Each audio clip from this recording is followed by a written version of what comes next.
இன்றைய வகுப்பில் section 21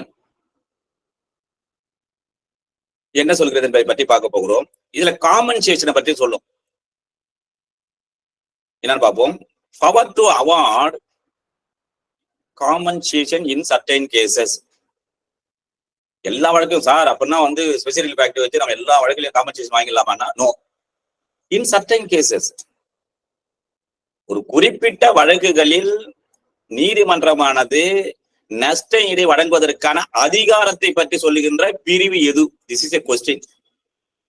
whenever we read, whatever we read, we have to prepare as question and answer. கேள்வி பதிலாக அதை நாம் படிக்கின்ற பொழுதுதான் it is very useful for our examination. இல்லைன்னா நான் படிச்சுக்கினே போறேன், அதாவது எல்லாத்தையும் படிக்கிறோம் சார், நோ யூஸ். சரி, செக்ஷன் 21 இல்ல சப்செக்ஷன் 1 to 5 இருக்கு, ப்ரொவைடர் 1 இருக்கு, எக்ஸ்பிளனேஷன் இருக்குது.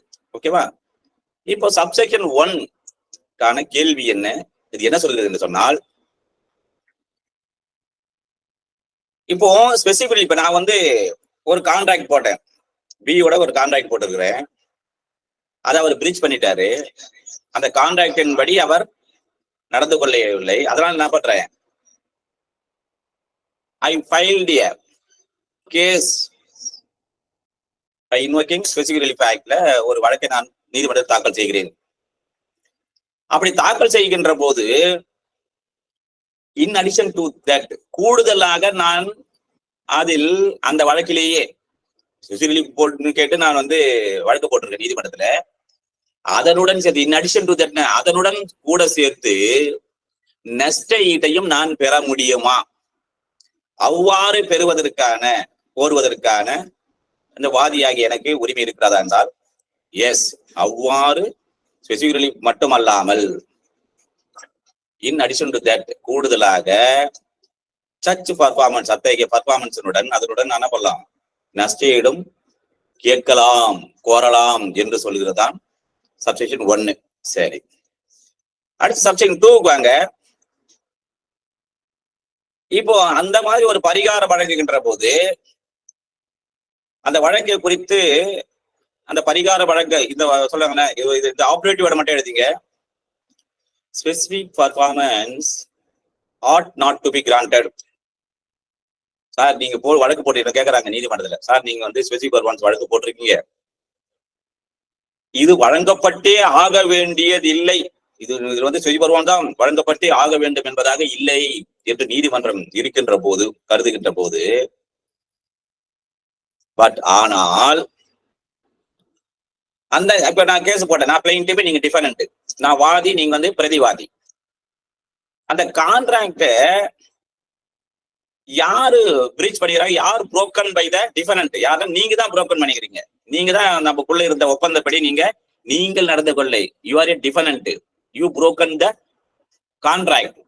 அப்படி இருக்க நம்ம சர்ச் சிச்சுவேஷன், அத்தகைய சூழ்நிலையில் நீதிமன்றம் என்ன பண்ணலாம்னா, இந்த பிளைன்டிஃப் ஆனவர், இப்ப நான் தான் பிளைன்டிஃப் இல்ல, வாதி இல்ல, நான் காம்பன்சேஷன் பெறுவதற்கான உரிமை எனக்கு இருக்கிறதா இல்லையா, என்ன டிஃபெண்ட் நீங்க தானே பிரீச் பண்ணீங்க, நான் பிரீச் பண்ணலையே, அப்படி என்றால் எனக்கு உங்களிடமிருந்து டிஃபெண்டன்ட் ஆகிய இந்த ஒப்பந்தத்தை மீறிய உங்களிடமிருந்து நஷ்டஈடு பெறுவதற்கான உரிமை எனக்கு இருக்கிறதா இல்லையா என்றால் எஸ், எனக்கு இருக்கிறது. ஆஸ் பர் செக்ஷன் எழுதிங்க, ரிலேட்டட் ப்ரொவிஷன் அப்ப கூட எழுதுவாங்க. Section 14C, personal qualification and parties. அதே மாதிரி எப்படி, அதாவது அந்த காம்பன்சேஷன் எதுவா இருக்குன்னா, each shall award him such compensation accordingly, எவ்வாறு அதற்கு தகுந்தாற்ப அளிக்க வேண்டும் என்று சொல்கிறது. இப்ப அடுத்து சப்செக்ஷன் 3க்கு வாங்க. இதுல என்னவென்றால், இப்போ ஒரு கேள்வி உங்களிடம் கேட்கிறாங்க, பிலிம்ஸ் எக்ஸாம்ல கேட்கிறாங்க, அதாவது ஒரு ஸ்பெசிபிக் ரிலீஃப் ஆக்டின் படி நீதிமன்றமானது ஸ்பெசிபிக் ரிலீஃப் படியும் அந்த உத்தரவும் பிறப்பிக்கலாம், அதே போன்று காம்பன்சேஷன் இரண்டையும் கொடுக்க முடியுமா? இதான் கேள்வி. The court is hard to grant both specific relief performance of contract and compensation for breach of the contract. Sir specific relief நான் கேட்டேன் இப்போ, ஐயா அவர் வந்து எனக்கு இந்த மாதிரி இதை செய்யணும்னு சொல்லியிருந்தாரு, ஆஸ் பர் கான்ட்ராக்ட் இதை செய்ய தவறிட்டாரு, அதனால என்ன பண்றேன், by invoking specific relief act 1960 என்ன பண்ண, I filed a case before the court seeking remedy for specific performance. அப்ப நீதிமன்றம் அதனுடன் சேர்த்து, இல்லைங்க நீங்க கான்ட்ராக்டை மீறிட்டீங்க, அதனால நான் ஸ்பெசிபிக் பர்ஃபார்மன்ஸ் ஆர்டர் போட்டுட்டேன், அதே மாதிரி கான்ட்ராக்டை நீ மீறிட்டீங்க, அதுக்காக காம்பன்சேஷன் நீதிமன்றம் போடும் என்று இரண்டையும் சேர்த்து போட முடியுமா முடியாதா? anyone can answer. Specific relief ஆக்ட்ல நான் கேஸ போட்டிருக்கிறேன், நான் தான் பிளைன்டிப், நீங்க டிஃபரெண்ட் பிரதிவாதி. நான் கேட்கிற ரெமிடி ரிலீஃப்னா ஸ்பெசிபிக் ரிலீஃப்ல நீதிமன்றம் இரண்டுமே, நீ என்ன கான்ட்ராக்ட் பிரீச் பண்றீங்க, அதுக்கும் நஷ்டஈடுக்கு ரெண்டுத்தையும் ஒன்னா கொடுக்க முடியுமா முடியாதா? ஏன்னா அதுல வந்து வழங்கப்பட வேண்டும், அதாவது ஒரு ஸ்பெசிபிக் ரிலீஃப் தான் வழங்கப்பட வேண்டும் என்கின்ற ஒரு சூழ்நிலையில நீதிமன்றம் வழங்குகின்ற போது முடியுமா முடியாதாமா? எஸ், இரண்டையும் ஸ்பெசிபிக் ரிலீஃப் நான் கேட்ட பிரேயர் என்னவோ, என்ன ரெமிடியோ அதையும் கொடுக்கலாம், and compensation for the breach of contract, அந்த ஒப்பந்தத்தை மீறியதற்காக நஷ்டஈடு இரண்டையும் சேர்த்து நீதிமன்றம் வழங்கப்படலாம் என்று சொல்கிறது. சரி, எப்பொழுது வழங்கலாம் இதை? அடுத்த கேள்வி என்ன, when the court can grant judge both specific relief as well as compensation. எப்பொழுது இரண்டையுமே சேர்த்து வழங்கலாம் என்று சொன்னால், அடுத்த கேள்வி, the court decide that specific performance ought to be granted. கொடுக்கலாம், கொடுத்து கண்டிப்பா வந்து கொடுக்கப்பட வேண்டும், ஸ்பெசிபிக் கொடுத்துட்டாங்க, but that there is, it is not sufficient எழுதுங்க, it is not sufficient to satisfy the justice of the case, and some compensation for breach of the contract should also be made to the plaintiff.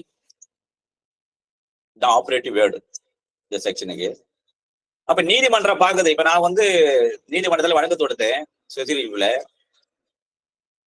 உங்களுக்கு எதிரா, நீதிமன்றம் வந்து இதுல வந்து கண்டிப்பா specific கொடுத்து ஆக வேண்டும் என்கின்ற இதுல நீதிமன்றம் கொடுக்குது. பிறகு எந்த சூழ்நிலையில சரி இது கொடுத்தா கொடுத்துட்டாங்க, இது கொடுத்தா போதுமே, அப்படி எது காம்பன்சேஷனா, பட் என்ன சொல்றாங்க, இட் இஸ் நாட் சஃபிஷியன்ட், அதாவது இது நீதிமன்றம் கருதுது, இந்த பாவம் அவரு ஸ்பெசிபிக் போட்டிருக்காரு, ஆனா கான்ட்ராக்ட் பிரீச் ஆயிருக்குது, ஸ்பெசிபிக் கொடுத்தா மட்டும் இது போதாது, இது it is not sufficient to justify the case, இது வந்து இவருக்கு போதுமானதாக இருக்காது என்று, அதே போன்று நியாயமானதாக இருக்காது, இது அவருக்கு நீதியை தேடி கொடுப்பதாக, ஒரு நீதி வழங்குவதாக இருக்காது என்று அந்த நீதிமன்றம் கருதுகின்ற போது, சாட்டிஸ்ஃபை மன நிறைவு கொள்கின்ற போது, அப்ப என்ன பண்ணலாம், பிளைன்டிஃப் ஆகி எனக்கு பாக்குறாங்க, சார் பாவம் நீங்க ஸ்பெசிபிக் தான் கேட்டிருக்கீங்க, இருந்தாலும் வந்து நீ கான்ட்ராக்ட் பிரீச் பண்றதுனால இந்த மாதிரி அது மட்டும் கொடுத்தா போதாது, உங்களுக்கு அவர் அந்த டிஃபரெண்ட் ஆனவர் இந்த ஒப்பந்தத்தை மீறியதனால் நீங்க நிறைய நஷ்டப்பட்டிருக்கீங்க, அப்படி என்று நீதிமன்றத்திற்கு மனநிறைவு அடைகின்ற போது நீதிமன்றம் என்ன பண்ணலாம், காம்பன்சேஷனையும் எனக்கு and also be made to the plaintiff, எனக்கு வழங்கலாம். சரி, அடுத்து என்ன, சப்செக்ஷன் 4 எழுதுங்க, ஒவ்வொரு கொஸ்டினும் ஒரு சப்செக்ஷன் 4 போட்டு எழுதுங்க. செக்ஷன் 4 என்ன சொல்றாங்கன்னா, சரி சார் காம்பன்சேஷன் 21 சொல்லுது, அப்ப காம்பன்சேஷன் நீதிமன்றம் கொடுக்க வேண்டும் என்றால் எந்த வழிகாட்டுதலின்படி, பிரின்சிபல் ஆஃப் த கோர்ட் இல்லைன்னா எந்த கொள்கையின் அடிப்படையில், எந்த வழிகாட்டுதலின்படி, கைட்லைன்ஸ் வழிகாட்டுதலின்படி இந்த காம்பன்சேஷன், இந்த நஷ்டஈட்டு தொகையினை தீர்மானித்தல் வேண்டும். தீர்மானித்து இந்த பிரிவு 21 படி அவர்களுக்கு அவார்ட், அந்த தீர்ப்பினை, அந்த எவ்வளவு அமௌண்ட் தொகை கொடுக்க வேண்டும் என்று தீர்மானித்தல் வேண்டும் என்று சொன்னால், answer is principle specified in section 73 of Indian contract act 1872, இந்திய ஒப்பந்த சட்டம் 1872 பிரிவு 73 படி ஒரு நீதிமன்றமானது பிளைன்டிஃபுக்கு ஸ்பெஷல் ரிலீஃப் போட்ட அவருக்கு எவ்வளவு காம்பன்சேஷன் வேண்டும் என்பதனை அந்த வழிகாட்டுதலை பயன்படுத்தி தீர்மானித்தல் வேண்டும். சரி, what is 73 of Indian contract act 1872 என்ன சொல்லுது? 73 என்று சொன்னால் எழுதுங்க, compensation for loss and damage caused by breach of contract. இதுதான் என்ன சொல்லுது 73. ஒரு ஒப்பந்தம் இருக்கின்றது, அந்த ஒப்பந்தத்திலே மீறியதால் அதன் விளைவாக ஒருவருக்கு சேதமும் இழப்பும் ஏற்பட்டதில்ல, அதற்கான தொகையை வழங்குதல் வேண்டும் என்று சொல்வதுதான் இந்த 73 ஆஃப் இந்தியன் கான்ட்ராக்ட் ஆக்ட் 1872. சரி, அடுத்து சப்செக்ஷன் 5. எப்பொழுது இந்த காம்பன்சேஷன் ஆனது, இந்த நஷ்டஈடானது இந்த பிரிவின்படி நீதிமன்றமானது வழங்கப்படாது. எப்பொழுது வழங்கப்படாது? when the compensation shall not be awarded under this section. Compensation comment சொல்லிட்டு சார், செக்ஷன் 1 to 4 5 என்ன சொல்றாங்கன்னா, எப்ப நீதிமன்றம் இந்த நஷ்டஈடு தொகையினை வழங்க வேண்டியதில்லை என்று சொன்னால், எது இந்த பிரிவின்படி, unless இப்ப நான் பிளைண்ட் போட்டல, ஸ்பெஷல் ரிலீஃப்ல ஒரு வழக்குரை போட்டேன், அந்த வழக்குரையில நானு எனக்கு காம்பன்சேஷன் வேண்டும் என்று அந்த பிளைண்ட்ல அந்த வழக்குரையில் நான் எதுவும் கோரப்படவில்லை என்றால் நாட் கிளைம்டு, அப்ப என்ன பண்ணலாம்? நீதிமன்றமானது எனக்கு அந்த காம்பன்சேஷனை கொடுக்க வேண்டிய அவசியம் இல்லை. unless the plaintiff has claimed such compensation in his plaint. அவருடைய பிளைண்ட்ல அவ்வாறு எனக்கு காம்பன்சேஷன் நஷ்டஈடு வேண்டும் என்று கோரப்பட்டிருந்தால் அன்றி, அன்லஸ்னா இருந்தால் அன்றி அப்பனா அர்த்தம் கேட்கப்பட்டிருக்க வேண்டும். அப்படி இருந்தால் மட்டும்தான் அந்த நீதிமன்றம் அதை வழங்க வேண்டுமே தவிர மற்றபடி வழங்க தேவையில்லை என்று சொல்லுகிறது. இப்ப இதுக்கான கேஸாஸ் பாருங்க, கேஸாஸ் நோட் பண்ணீங்க. யூனிவர்சல் பெட்ரோகெமிக்கல் லிமிடெட் கேட்கறாலும் கேட்பாங்க, which among the following is related case as to special relief section 21 of Special Relief Act 1960 கேட்டாலும் கேட்பாங்க. ஒரு 4-5 கேஸ் கொடுத்துருவாங்க, இந்த ஒரு கேஸ் அதுல இருக்கும். அப்போ இந்த கேஸ் மட்டும் தெரிஞ்சிருந்தா போதும். Universal petrochemical limited versus BP PLC and others 2022 live law Supreme Court page number 785. இதுல என்ன சொல்லிருப்பாங்கன்னா, நம்ம பார்த்து அதே சொல்றாங்க, எழுத்து மட்டும் எழுதிங்க. that in no case the compensation should not be declared unless it is claimed by a proper pleading. அந்த வழக்குரையில அவர் எனக்கு இந்த நஷ்டஈடு வேண்டும் என்று அவர் கோரப்படவில்லை என்றால் அவருக்கு நஷ்டஈடு வழங்க வேண்டிய அவசியம் இல்லை, வழங்க வேண்டியதில்லை என்று சொல்லுதான் இந்த கேஸாஸ். அது பார்த்துட்டோம். இப்ப அடுத்து என்ன பண்ணாங்க, ப்ரொவைடர் பாருங்க. இப்போ அப்படி ப்ரொவைடர், இதுல ஒரு கேள்வி வரும் பாத்துங்க, எப்பவுமே ப்ரொவைடர்ல வரும், அன்லஸ் வரும். இப்போ ப்ரொவைடர் வரம்புறையாக இப்படி இருந்தாலும் எப்போ, அதாவது what the court shall do when the plaintiff has not claimed any such compensation in the plaint. என்ன சொல்றாங்கன்னா, சரி சார், நான் பிளைண்ட் போட்டேன் ஸ்பெஷல் ரிலீஃப் ஆக்ட்ல, ஆனா என்னுடைய பிளைண்ட்ல நான் காம்பன்சேஷனை கிளைம் பண்ணல. அப்படி என்றால் நீதிமன்றம் அதை என்ன செய்ய வேண்டும்? What shawl to? அப்படி என்றால் at any stage of the proceeding என்ன பண்ணலாம்? allow him to amend the plaint on such terms as may be just for including a claim for such compensation. இப்ப நான் பிளைண்ட்ல நான் என்னுடைய வாதரியில காம்பன்சேஷன் குறிப்பிடவில்லை, ஆனால் நீதிமன்றமானது என்ன செய்யலாம் என்று சொன்னால் at any stage அந்த எக்ஸிகியூஷன் வந்து கம்ப்ளீட்டா சாட்டிஸ்ஃபை ஆகிற வரைக்கும் எக்ஸிகியூஷன் முடியல.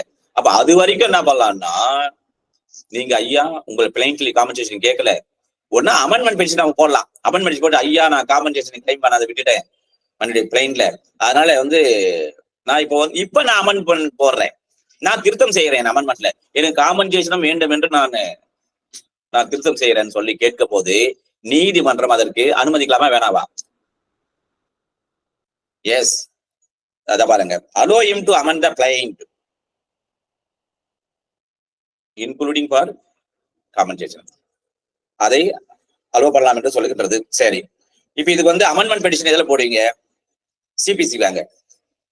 and which provisions amendment petition to be filed? சொல்லுங்க மேடம், கலைவாணி மேடம், சொல்லுங்க. Amendment blind. எஸ் மேடம், சொல்லுங்க. Order rule, under which order and rule? Order 6 rule 17,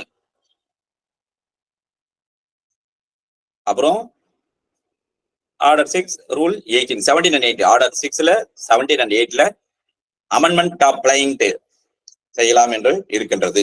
சரி, அடுத்து இப்ப எக்ஸ்பிளனேஷன், விளக்கம் என்ன? ஏன்னா நமக்கு வந்து ஒரு டவுட் வரக்கூடாது. எக்ஸ்பிளனேஷன் அர்த்தம்னா நம்ம இது வரைக்கும் பார்த்ததுல ஏதாவது டவுட் வரக்கூடாது என்பதற்காக ஒரு விளக்கம் கொடுத்திருக்கும். அப்ப இந்த பிரிவுக்கான விளக்கம் என்னவென்றால், இப்போ நான் வந்து ஸ்பெசிபிக் ரிலீஃப் பயன்படுத்தி குறித்த வகை பரிகாரம் கேட்டு நீதிமன்றத்தில் வழக்கு தொடுத்தேன். இந்த வழக்கு, அந்த ஒப்பந்தமானது இந்த மாதிரி குறித்த வகை பரிகாரம் கேட்டு நீதிமன்றம் தாக்கல் செய்வதற்கான ஒரு ஒப்பந்தமே இல்லை, இது இன்கேபபிள் ஆஃப் ஸ்பெசிபிக் பர்ஃபார்மன்ஸ் அப்படின்னு சொல்லி அது வந்து என்ன பண்றாங்க அப்படின்னு சொல்லிட்டாங்கன்னு சொன்னா, அந்த சூழ்நிலையில அங்க அதுதான் ஒப்பந்தமே செல்லாதுன்னு சொல்லிட்டாங்களே, அதெல்லாம் ஜூரிஸ்டிக்ஷன் வராது என்று சொல்ல முடியுமா என்றால் நோ. ஒப்பந்தம் செல்லுதா செல்லலையோ, ஆனா நீதிமன்றத்துக்கு அதனுடைய அதிகார வரம்பு அதை தடுக்குமா என்றால் does not preclude the court, தடை செய்து from exercising the jurisdiction conferred by this section. இந்த பிரிவு மூலமாக நீதிமன்றங்களுக்கு வழங்கப்பட்டது அதிகார வரம்பானது செலுத்துவதற்கு தடைப்படும் என்றால் தடைப்படாது என்று சொல்லுது. ஏன்னா நம்ம என்ன பாருங்க, criminal breach of trust, criminal breach of contract பாக்குறோம். அப்ப கிரிமினல் அந்த கான்ட்ராக்டே மீறிட்டாங்களே, அப்புறம் எங்க ஸ்பெசிபிக் ரிலீஃப்ல வந்து நீங்க ஜூரிஸ்டிக்ஷன் வந்து கோர்ட் வர முடியாது, இந்த எக்ஸ்பீரியன்ஸ் கொடுத்திருக்காங்க. இப்போ 21ல காம்பன்சேஷனை பார்த்தோம், காம்பன்சேஷனும் இது ஸ்பெசிபிக் ரிலீஃப் ரெண்டுமே பண்ண முடியாதுன்னு பார்த்தோம், எப்பொழுது வழங்க முடியாதுன்னு பார்த்தோம், இதெல்லாம் பார்த்து எக்ஸ்பீரியன்ஸ் பார்த்துட்டோம். ஓகேவா? இந்த மாதிரி நான் சொன்ன 21க்கான கேள்வி பதில், ஒவ்வொரு சப்ஜெக்டும் ஒரு கேள்வி பதில், ப்ரொவைடர் ஒரு கேள்வி பதில், அதே மாதிரி எக்ஸ்பிளனேஷன். இவ்வாறு நீங்கள் தொடர்ந்து படித்து வந்தால் கண்டிப்பாக வருகின்ற ஏபிபி தேர்வு, சிவில் ஜட்ஜி, டிஸ்ட்ரிக்டில் கண்டிப்பாக நீங்க வெற்றி பெறுவீர்கள் என்று கூறி அடுத்த செக்ஷன்ல நாம சந்திப்போம். நன்றி, வணக்கம்.